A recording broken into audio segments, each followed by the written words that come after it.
When can we start? When can we begin?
Thank you very much.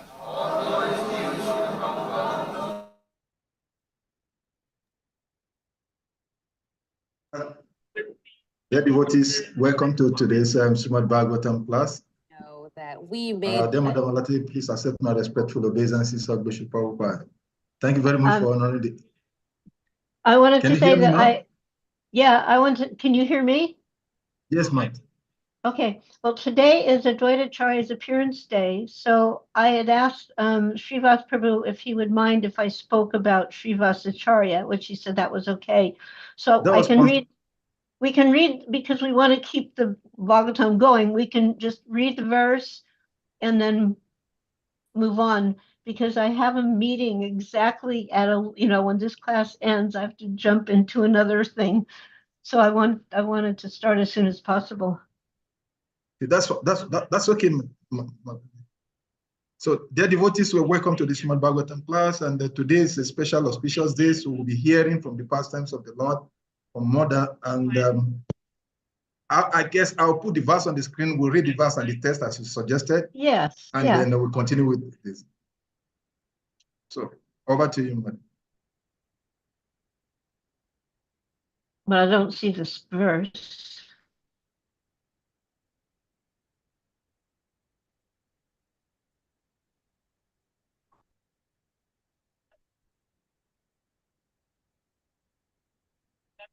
Okay. Oops.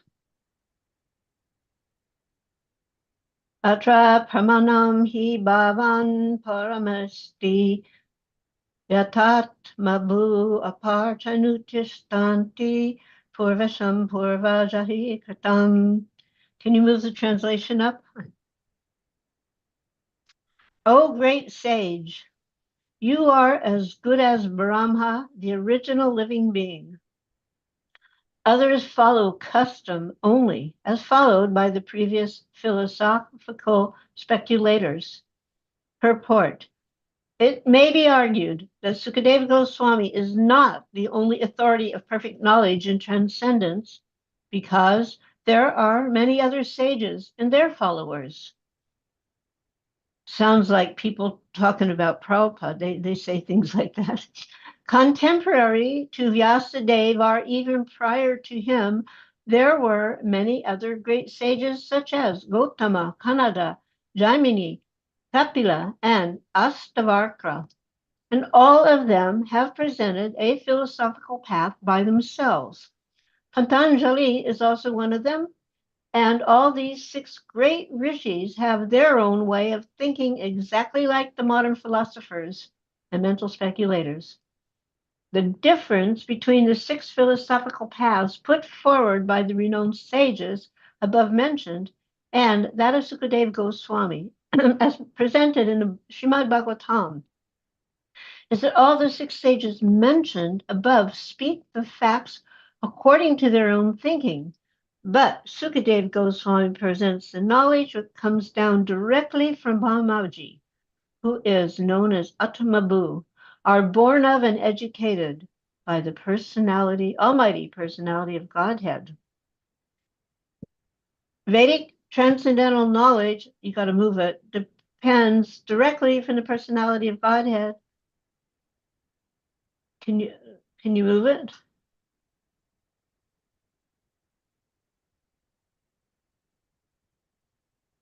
Is it possible to move it? Or okay.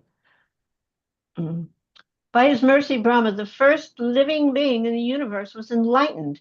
And from Brahmaji, Narada was enlightened. And from Narada, Vyasa was enlightened. Sukadeva Goswami received such transcendental knowledge directly from his father, Vyasadeva. Thus, the knowledge being received from the chain of disciplic succession is perfect. One cannot be a spiritual master in perfection unless and until one has received the same by disciplic succession. That is the secret of receiving transcendental knowledge. The 6 great sages mentioned above may be great thinkers, but their knowledge by mental speculation is not perfect. However perfect an empiric philosopher may be in presenting a philosophical thesis, such knowledge is never perfect because it is produced by an imperfect mind. Such great sages also have their disciplic successions, but they're not authorized because such knowledge does not come directly from the independent supreme personality of Godhead, Narayan. No one can be independent except Narayan. Therefore, no one's knowledge can be perfect, for everyone's knowledge is dependent on the flickering mind. Mind is material, and thus knowledge presented by material speculators is never transcendental and can never become perfect. Mundane philosophers, being imperfect in themselves, disagree with other philosophers because a mundane philosopher is not a philosopher at all unless he presents his own theory. Intelligent persons like Maharaj Pariksit do not recognize such mental speculators, however great they may be, but hear from the authorities like Sukadeva Goswami, who is non-different from the Supreme Personality of Godhead by the Parampara system, as is especially stressed in Bhagavad Gita. Okay, so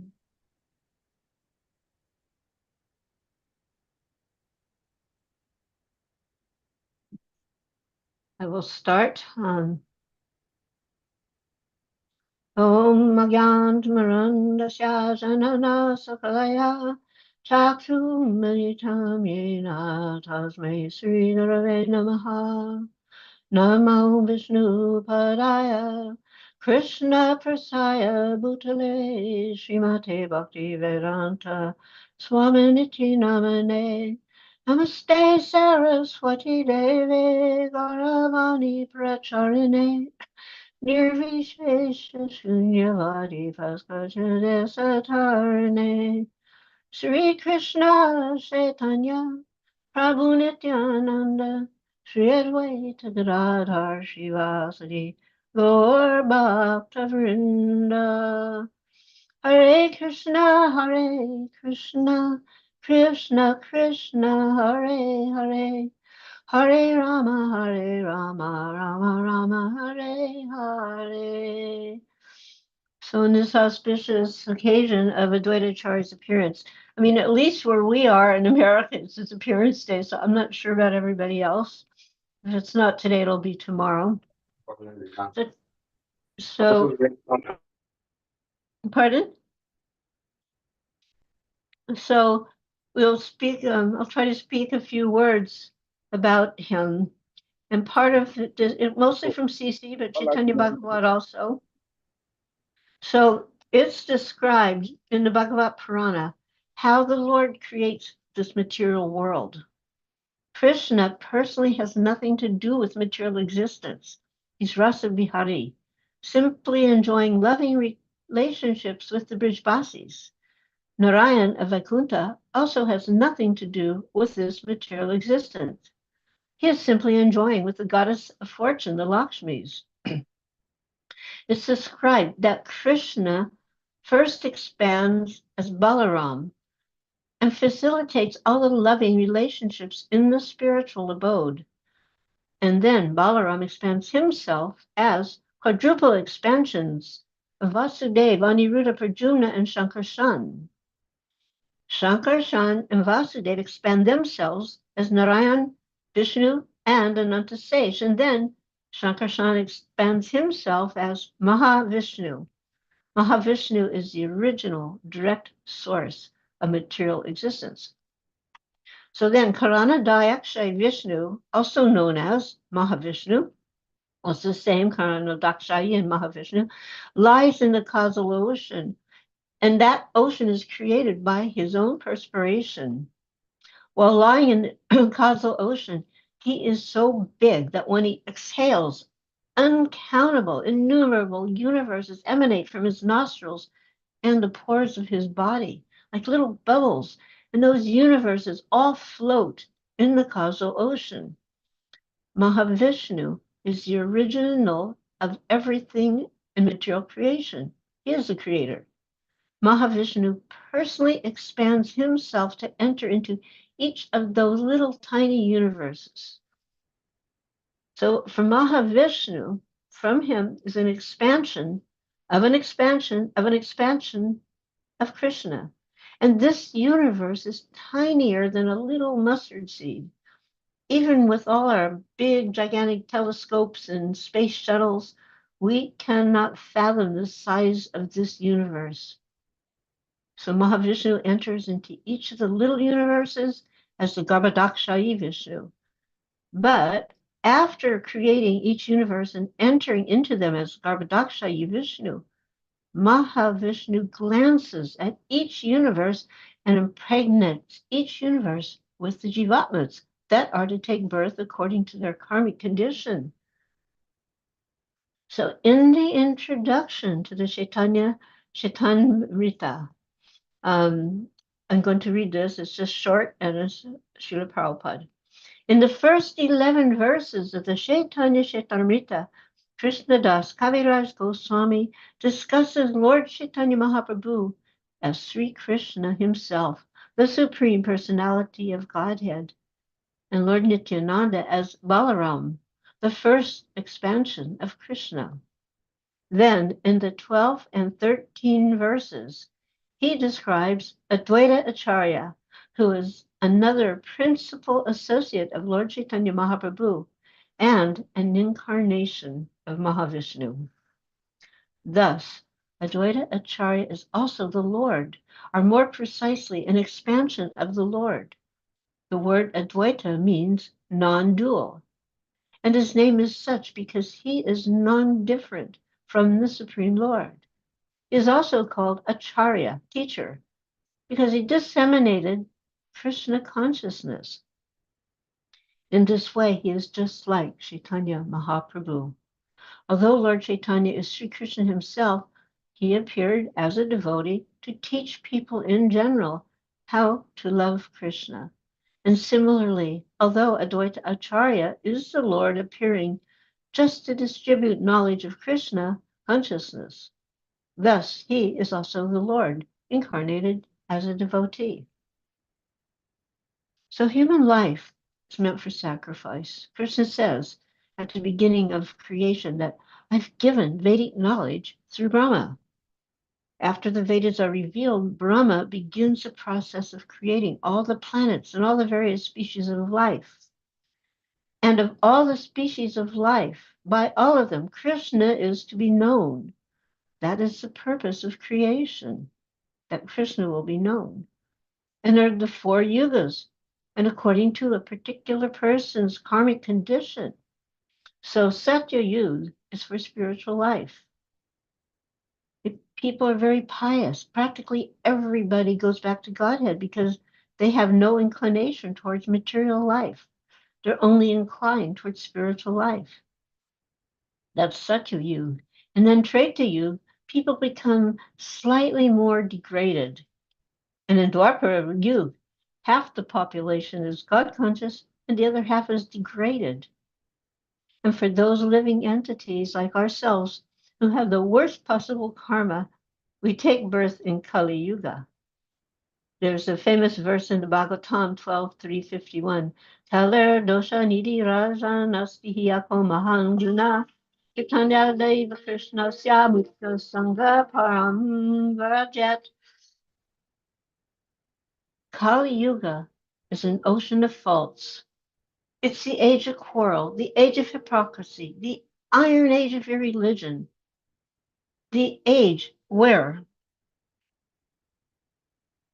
irreligion and religion, the age where religion becomes irreligion and irreligion becomes religion.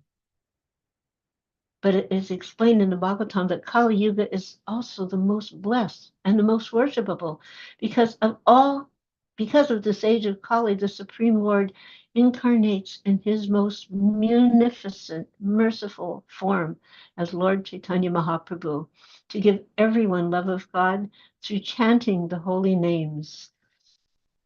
So today is the day that we honor that personality who brought the descent of Lord Chaitanya into this world, Sri Advaita Acharya.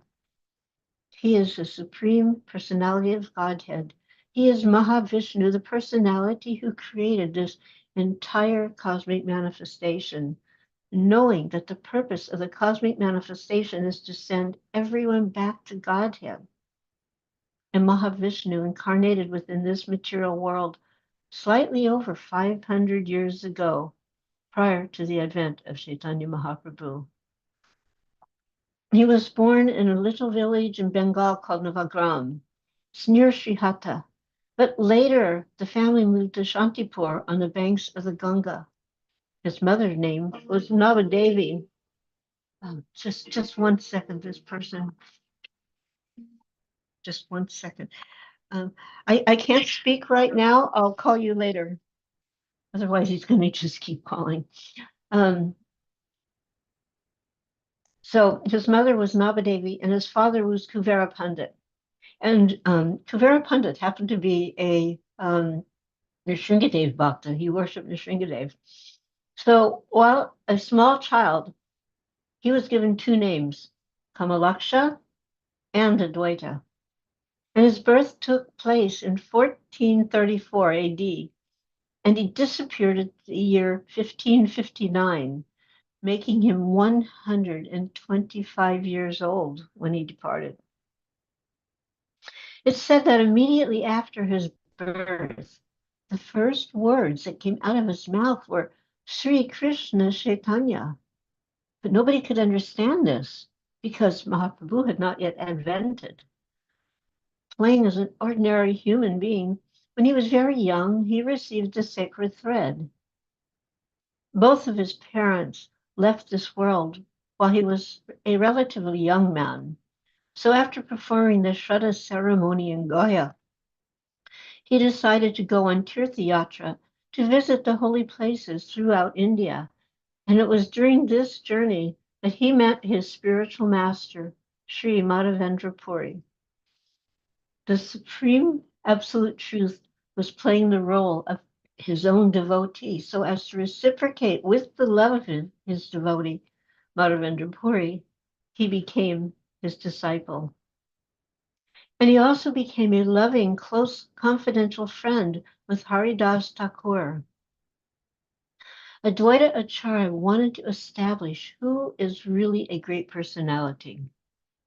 Because in those days in India, even until today actually, there's a degraded, corrupt, perverted conception of caste by birth, of who is qualified and who is unqualified. In those days, if an outcast sprinkled water from their pot on your head, you would become excommunicated from the Hindu society for the rest of your life. And the Malachas from other religions would come to India and they would forcibly put meat in the mouth of the Hindus, and the Hindus would banish those persons. So this is how the Hindus were converted to Islam and Christianity, because the lower caste, which were the majority, they weren't allowed to perform religious rites. So the the Islams and the Christians, they would come, the Muslims, they would throw water, which had been in their pot. Sometimes they'd put their feet in the water, throw it in everybody's head, and by touching that water, which was considered contaminated, they were like ostracized. And the Christians would force meat in their mouth, and then they would say, look, you're not allowed to go in your own temples, but you can come into our church and our mosque, no problem. So in that way, they were tricking them into conversion. Advaita Acharya was actually born in a very high class, the highest class of Brahmin. Yet when he performed the Shraddha ceremony for his father, he selected Haridas Thakur, who was born of a Muslim family, to accept the offering. So that is the procedure. You do the ceremony, then you have this offering, and then you take the person who is the most advanced, you offer them the prasad. So he's offering it to Haridas Thakur, and Haridas is like, why me? I'm not even allowed to enter into a Hindu temple. I'm untouchable. Why are you giving it to me? And the Acharya explained that because you are chanting the names of God and because you are a pure devotee of God, by giving you the prasad, I'm feeding millions and millions and millions of Brahmins. Such was the beautiful vision of Advaita Acharya. One's quality, one's devotion are the only thing that should be considered. We're not concerned whether one is man or woman. We're not concerned whether one is in caste or outcast. We're not concerned whether one is born in this country or that country or any skin color. The Jiva soul is a pure part of Krishna, and every living entity according to the principle, who's living following the principles of Dharma, chanting the holy name, is to be respected and worshipped. So Haridas Thakur and Advaita Acharya they would spend their days together blissfully dancing and chanting, Hare Krishna, Krishna Krishna, Hare Hare, Hare Rama, Rama Rama, Hare Hare. So there were many devotees who took birth in Navadvip at that time, especially in and around the house of Srivas Thakur, who was actually an incarnation of Narada Muni. So there was always kirtan going on. And Dvaita Acharya, he built a little kutir on the bank of the Ganga in Navadvip. So he had one house in Shantipur and then this little kutir in Navadvip. And there in Navadvip daily, he discussed the pastimes of Lord Krishna and the philosophy of Bhagavad Gita. And so many would come to hear, so many Vaishnavas that would come to hear from him. Even the brother of Chaitanya Mahaprabhu, his elder brother Vishwarup, would come. So along with Srivas and the other Vaishnavas, they would hold kirtans. But when they looked around, they didn't find any authentic peacefulness, although within their hearts there was always a very happy upsurge of ecstatic love. Like a real Vaishnava is aggrieved, unhappy to see the suffering of others. And the greatest suffering was when they saw these people wasting their lives pursuing sense gratification without surrendering to Krishna. In those days, Navadvip was actually a very high center of learning. Had a very respected place. It was a wealthy land, there was much money, there was opulence, there was affluence. But what were these people doing with their lives? They were worshiping demigods for further material benediction. They were worshiping snake gods with all sorts of superstitious purposes. And they were worshiping the yakshasas by offering wine and meat. They were spending lavish amounts of money for the weddings of their children. Even the so-called Brahmins were explaining the scriptures according to Karma Kanda or Gyan Kanda, or by atheistic views with the aim of material enjoyment or impersonal conceptions. Nowhere, anywhere, was anyone discussing devotional service to the Lord. The names of Krishna or Govinda did not come from anyone's mouth. And seeing all of this, the Vaishnavas were plunged into despair, and they prayed to Lord Krishna to please do something to save these people. They held the kirtans in the house of Srivas Thakur to purify the atmosphere and to give some sense of spirituality to these contaminated materialistic people. But these people were so ungrateful that the reaction was, why are they making all these useless, terrible noises by chanting the names of God all day, all night, and disturbing our sleep? When the Muslim government there that was ruling at that time heard them chanting, they would come and torture the entire village. So they were planning, the people were planning, let's just uproot the house of Srivas. Let's break it into pieces. Let's throw the Vaishnavas into the Ganges. Advaita Acharya, the personality that created this entire cosmic manifestation, saw how his own creation was radically opposed to him, as well as to opposing chanting his names and any other chants of liberation from suffering. And he began to lament, vowing, I am Mahavishnu, the creator of this manifestation, but Krishna is the source of everything, including the source of me. It is only if Krishna will personally come to this world that there will be any hope for these foolish Kali Yuga people to attain emancipation from suffering and obtain love of God. So, with this in mind, and his heart flooded with compassion, Advaita Acharya began to fast. He vowed that he will bring Krishna to this world. He began to worship the Supreme Lord Krishna. One day, while he was reading Shastra, he read a passage where the Supreme Personality of Godhead said, If one offers me with love and devotion a little Ganges water and some tulsi leaves, I will fulfill all of their desires.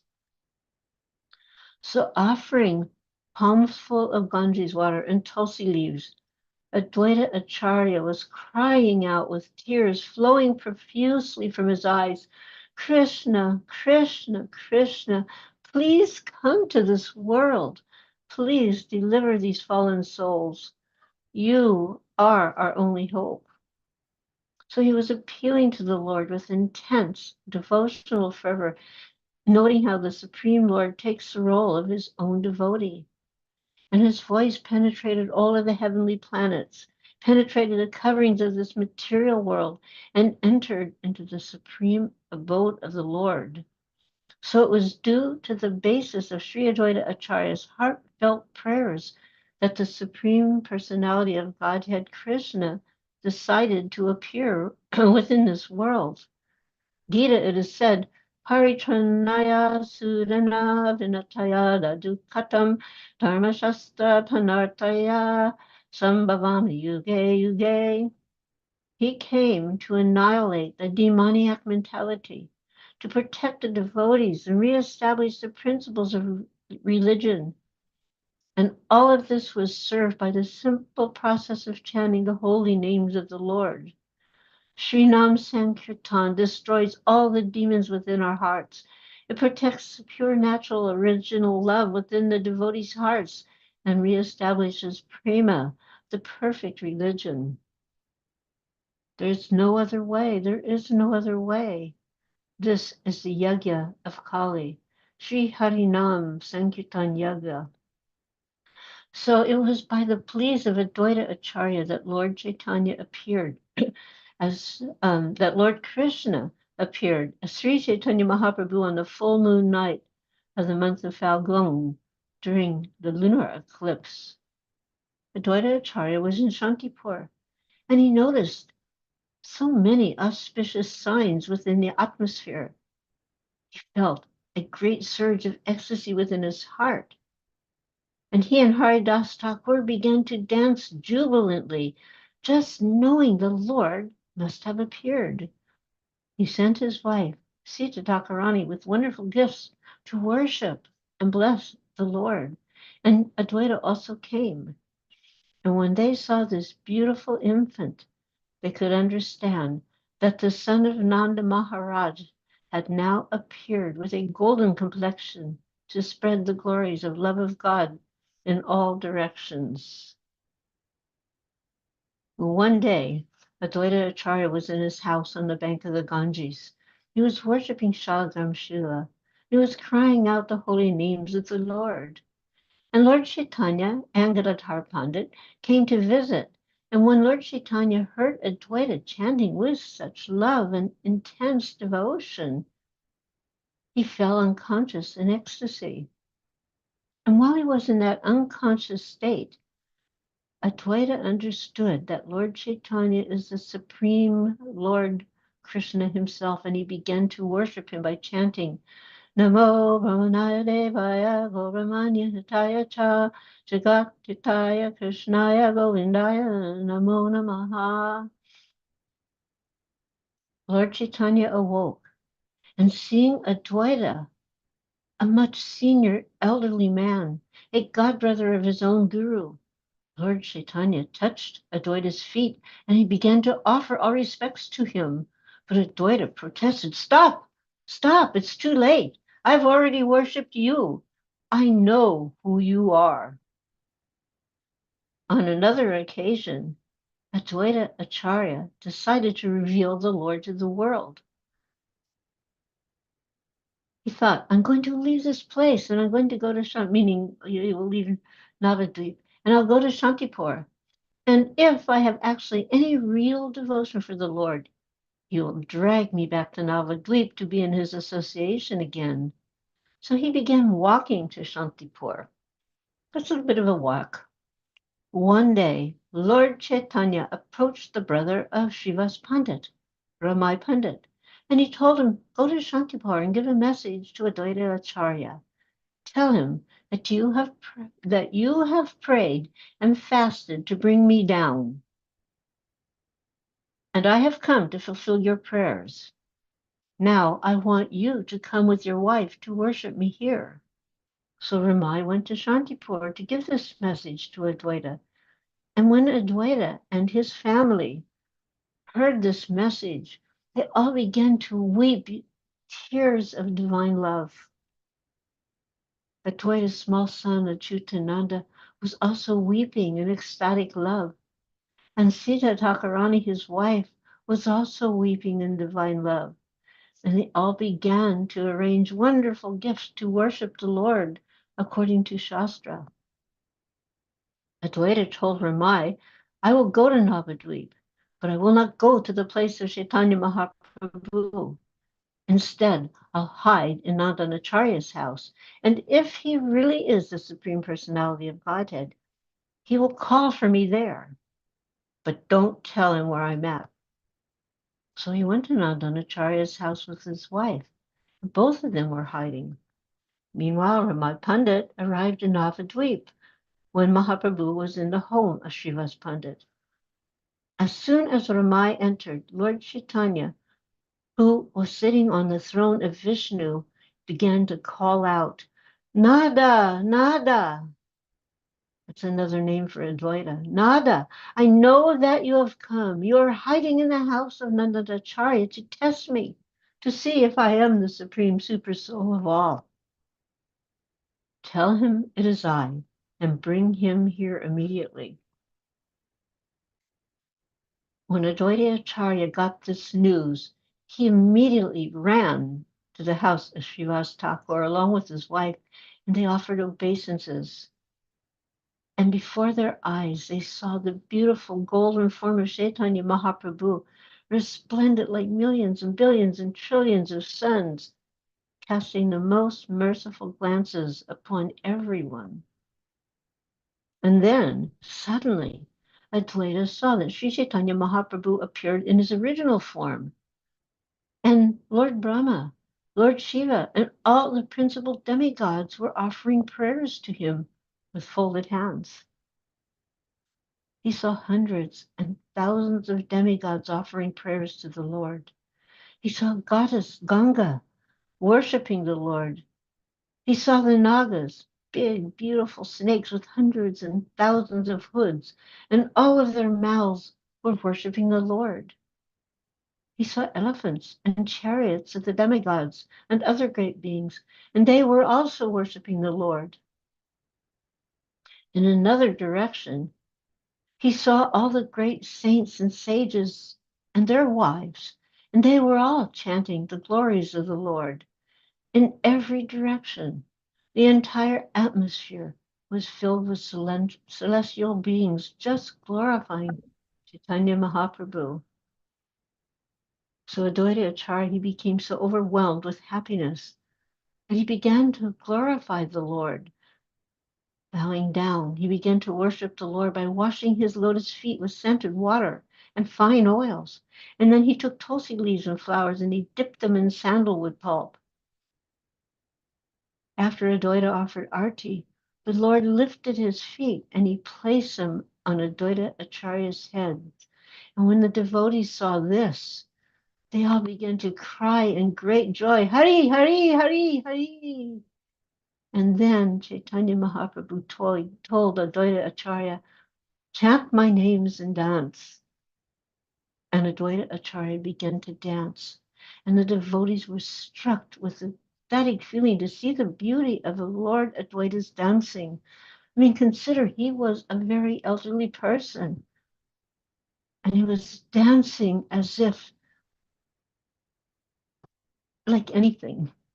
After dancing very, very enthusiastic for a long time, Advaita Acharya, like a very humble servant, sat at the feet of Lord Chaitanya. And the Lord said, "Advaita, ask me for any boon, anything. I will fulfill any desire you have." And the Acharya responded, "My Lord, all of my desires are fulfilled because you allowed me to dance for you. What else could I ask for in this life?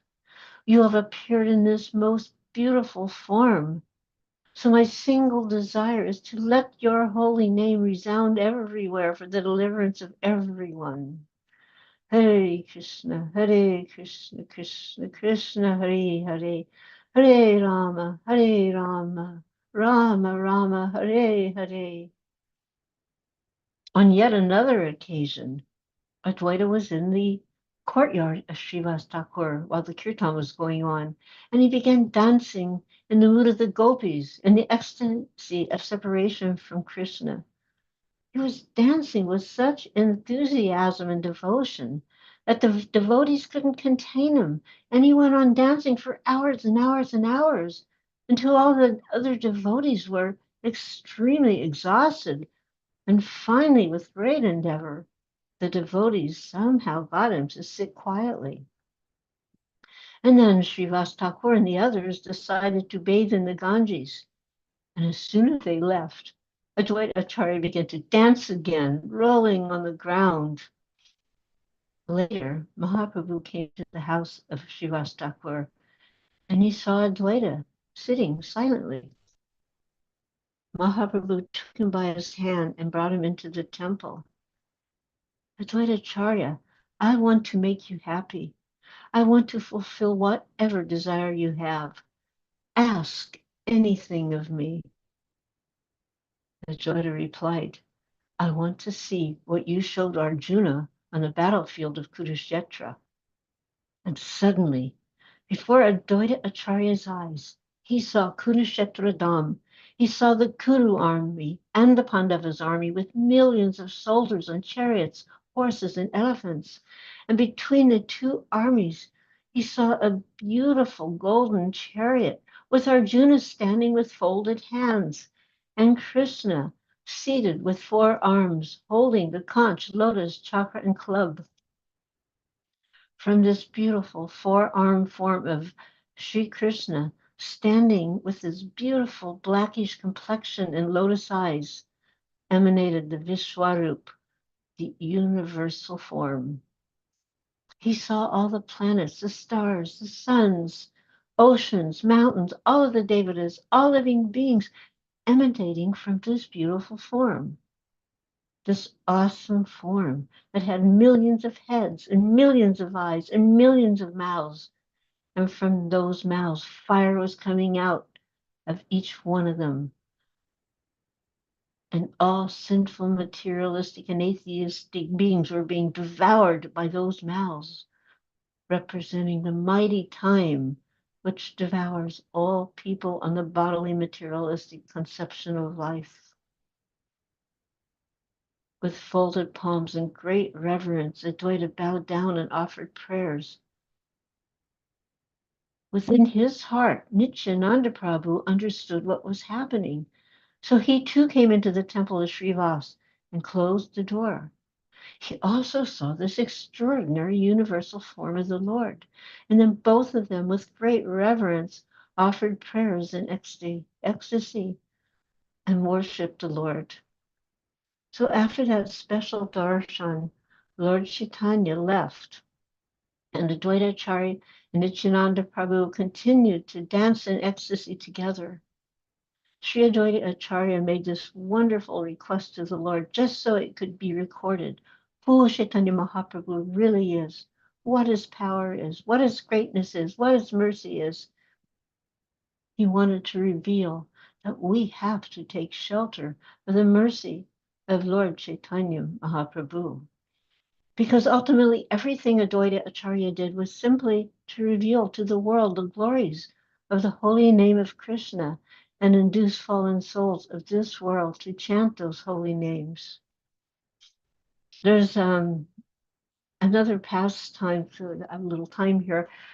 It was a very special pastime because as his elder, Lord Chaitanya regarded Adwaita as his guru, as his own guru. He was a godbrother, but it was a godbrother of his guru. And he could never show anything but reverence to Adwaita Acharya. But Advaita Acharya, he wanted to have the same reciprocation the other devotees had, you know, this friendship, this camaraderie, and he wanted to be, most of all, he wanted to be chastised, because the chastisements of the Lord were just like arrows of love. And the Lord would never even consider chastising Advaita Acharya, because he considered him like his guru. So Advaita Acharya was thinking, I have to do something that will anger the Lord. And he came upon a plan. And that plan was he was going to go to another village and he was going to start preaching Mayavad philosophy. And he did that. He was preaching Mayavad philosophy, Advaita Acharya. And the word got out. So some of the devotees, they went to Mahaprabhu. Mahaprabhu, we don't know how to tell you this, but Advaita Acharya, he's preaching Mayavad philosophy. And like Mahaprabhu, he could tolerate a lot from anyone, but this was intolerable. And he rushed there. And it was like, it was because of you I'm here. You prayed for me to come, and I came. And now you're turning on me by this terrible philosophy that even denies my existence. I'm going to teach you a lesson. And when he heard those words coming from the mouth of Mahaprabhu, Advaita Acharya was in like superb, supreme ecstasy. And the Lord started to beat him. He was actually beating the beautiful, blissful body of Advaita Acharya. And each hit of his fist was just like a divine, loving tap. The wife of Advaita Acharya was aghast. She came running. My Lord, what are you doing? He's an old man. You'll kill him. Please stop. Don't hit him anymore. Please stop. And Advaita Acharya, like, keep on, keep on. He was in such ecstasy. He felt he had obtained the goal of his life in getting this special mercy of Mahaprabhu. So today we have the opportunity to express our gratitude to Advaita Acharya, who appeared to reveal the glories of the holy name and the mercy of Chaitanya Mahaprabhu. And the best way to celebrate is to worship and give pleasure to Sri Advaita Acharya on this day, his appearance day. It's to accept the mercy of Lord Chaitanya and incessantly chant the holy names, Hare Krishna, Krishna Krishna, Hare Hare, Hare Rama, Rama Rama, Hare Hare. This was Advaita Acharya's only desire. Just like Srila Prabhupada, he would beg, I've only brought one medicine, please take it. And he would start kirtan. Sri Advaita Acharya, Ki Jai, Divine Grace, Srila Prabhupada, Ki Jai. Yeah. So if there is any Thank you very much, Mother, for this beautiful narrations of the Lord's appearance and pastimes. We're very fortunate that on this auspicious day, we're having you to speak with us. Thank you so very much. So, dear devotees, if you have any questions, please kindly indicate by raising your hand or using the hand emoji, or physically raise your hand. We will call it. Or if somebody has another pastime, because I couldn't get, I only had short time, but if somebody quickly wants to narrate another pastime, hearing these pastimes are purifying for the speaker and the listeners. Yeah, that's true. But I have questions, Mother. Two questions, actually. My first question is, because of your discussion, you mentioned something that struck my mind. The living entities in Satya Yuga, they have practically almost no sinful activities they are attracted to, and they almost all of them go back to God. And when you said that, so I started wondering, what could be the reason why those living entities appear in Satya Yuga at all? Because if they are almost completely free from sinful activities, they're not attracted to sinful activities, why do they appear in this material world in the first place? Well, probably it's explained that the material world is here for our ultimate purification. So perhaps there was a tinge, and so they some sort of subtle desire. That could be one, and that had to be purified. Or the other is to show example for others coming how to behave properly. To give an example, to give hope also for fallen souls to come in the future.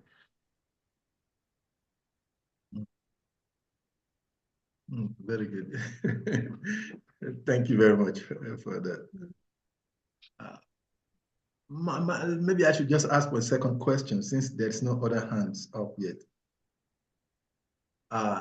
In Kali Yuga, also in the course of your lecture, you mentioned that the nature of the pure devotees that I'm describing my daughter's mercy, the pure devotee doesn't also want to see any conditions of suffering in the material world.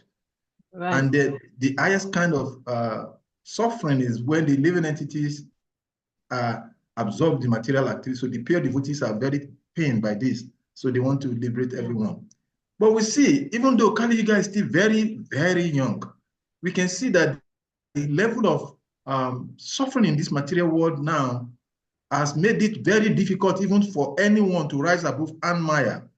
We see globally, I mean, we just reading the news this morning, UK, one of the, you call them advanced country, is running into recession. And they're practically everywhere, all over the world. You see that the level of the basic needs of life, which is even food, is not there. So food and water. What is the hope? Yeah, no water. So what is the hope for people? And it is said that 5 stages of development of God realization, the base level is Anmaya, where people struggle for food. So if people have become so depressed by suffering even to have the basic needs of feeding and drinking water, what is the hope of being able to help people to become Krishna conscious in this age? That's why, they're so miserable. Like Advaita Acharya could see there was no hope unless they take to chanting. I mean, many devotees themselves were in such a pitiful condition. Maybe, I mean, for sure in your country, there were so many people in squalor, maybe not having sufficient food. Water was scarce. Sure. And yet you become a devotee, and somehow these things are there.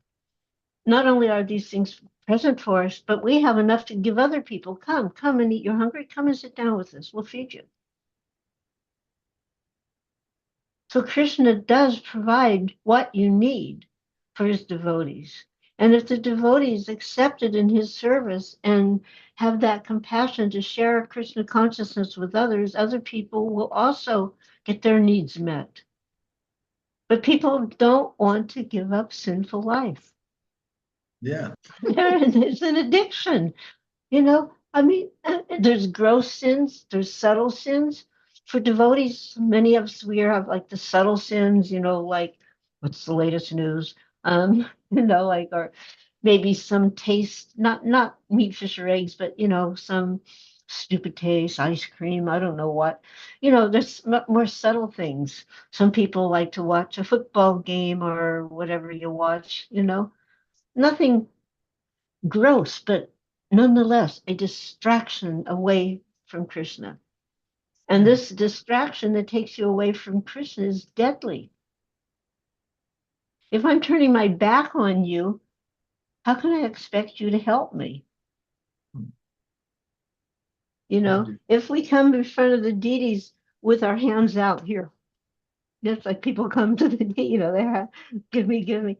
No, we come with our hands like this. What can I do for you, Krishna? And then when Krishna tells us, oh, I don't want to do that.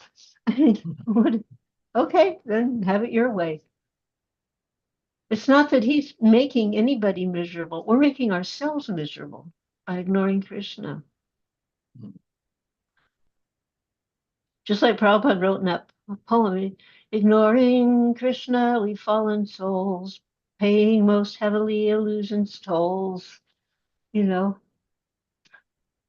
Just having you know, just recently I got a newer car. My older car was okay, but there was a situation I had an opportunity to get a newer one, and I took it because it had these like safety features. And I'm like older now. I thought this is good, have these safety features, you know. And within 1 month, just a couple weeks ago, that car I got in an accident, smash, car's gone, totaled. I'm like, I still can't figure out, okay, what do I have to learn here? Like maybe I have to switch gears, you know? We just can't allow a moment's distraction because in that moment, you don't know. Smiling Yamaraj may come, okay, I've got you. We can say, well, I've chanted Hare Krishna. That's all right, we may, but where did I put my attention? Thank you very much. If we're struggling and we continue to struggle, Krishna's not going to neglect us. But when we willingly take part in distraction activities, then there's no obligation. Krishna's only obliged by the love of his devotee. And you can say, I don't have love. No, but if we're trying to develop that love, Krishna, that counts, and Krishna will reciprocate. Thank you very much, Madam. Tribune Prabhu, please kindly unmute. Ask a question. Yeah. Mm-hmm.